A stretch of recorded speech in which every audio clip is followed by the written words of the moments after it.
Every year, organizations invest millions in asset maintenance.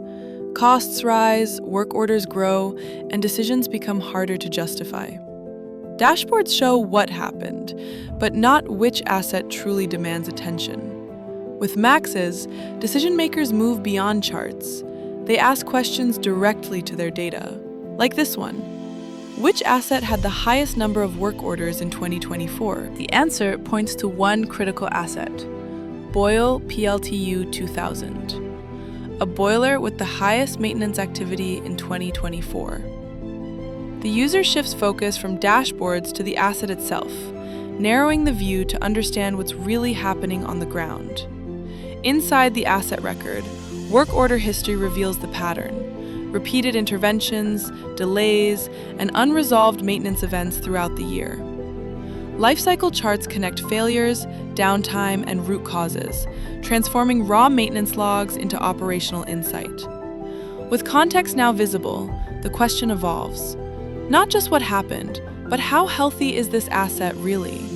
The user asks, how's the condition of this asset in 2024? Maxes summarizes the asset's condition based strictly on current data. This Boiler 2000 is in a degraded state, driven by delayed work orders and critical spare parts at zero stock. This is not a prediction. It is a factual snapshot of operational stress. To understand where the delay comes from, the user drills deeper and asks, show me the work order number, description, leader, and status for all delayed work orders of this asset. Maxes breaks the data down clearly. 9 work orders are identified for this asset. Several have been completed, handled by different leaders, addressing issues like steam valves, feed water pumps, and tube leaks. At the same time, 3 work orders remain delayed, waiting for scheduling or approval. This highlights where execution has moved forward and where bottlenecks still exist. The user steps back to view the broader picture. Key metrics, maintenance events, work order classifications, critical events, root cause analysis, team performance, and monthly trends, all aligned around the same asset. Operational data becomes structured insight. Reliability trends over 2024 show how often failures occur and how long recovery actually takes. Numbers replace assumptions. With failures and performance now visible, the next question focuses on patterns. Sort the number of failure codes from the most frequent to the least frequent for this asset. The failure pattern shows a critical insight. Mechanical failures and unclassified events appear with equal frequency. This means some failures are recorded clearly, while others lack proper failure codes. The issue is not only mechanical reliability, but also data completeness in failure reporting.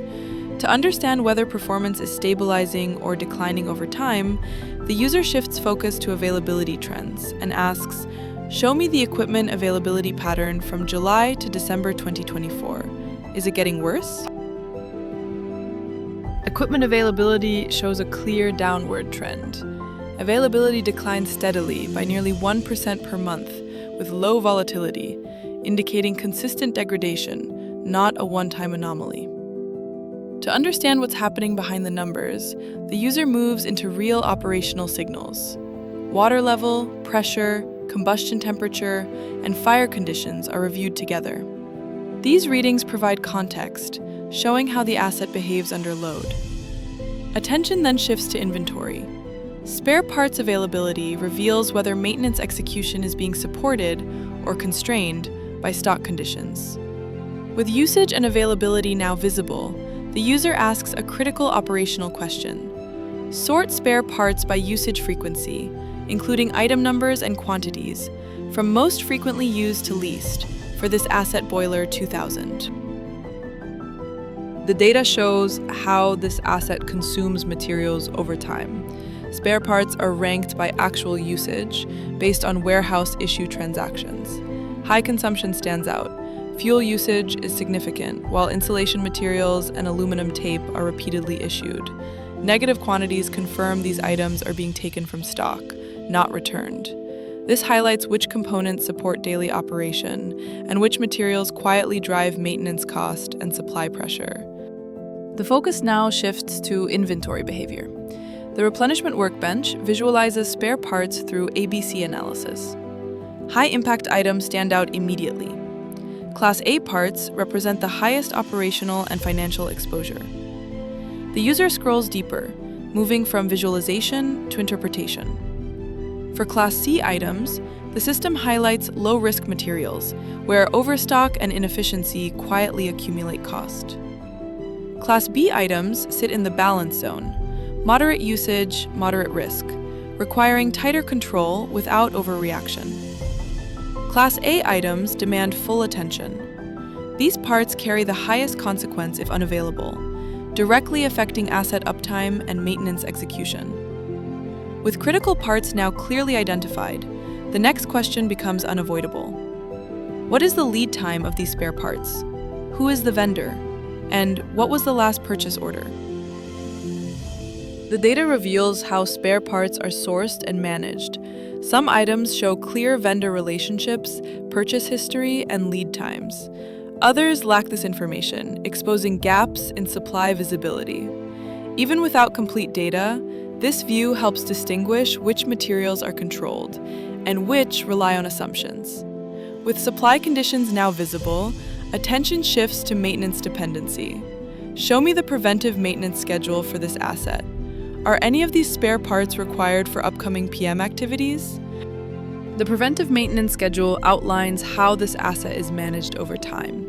It includes both critical and non-critical PM tasks, assigned teams, responsible leaders, and their current execution status. This schedule provides a clear view of maintenance intent: what is planned, what is completed, and what remains pending.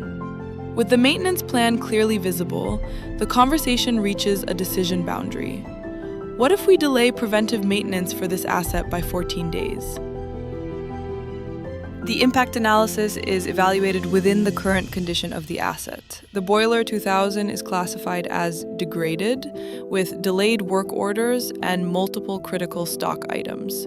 Under a simulated 14-day maintenance delay, failure likelihood remains unchanged, but sensitivity to disruption increases.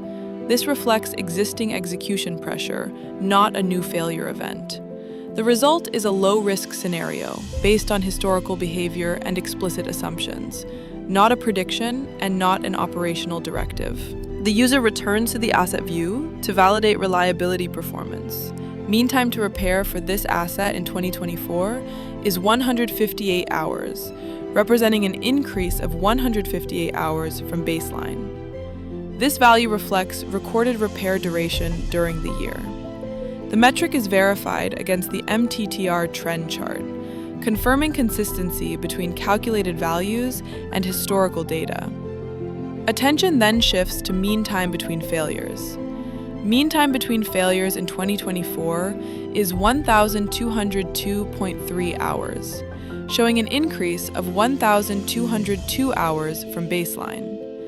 This reflects observed operating intervals between failure events. With reliability metrics now validated, the user asks the final question: what is your recommendation for this asset? Max's responds with clarity.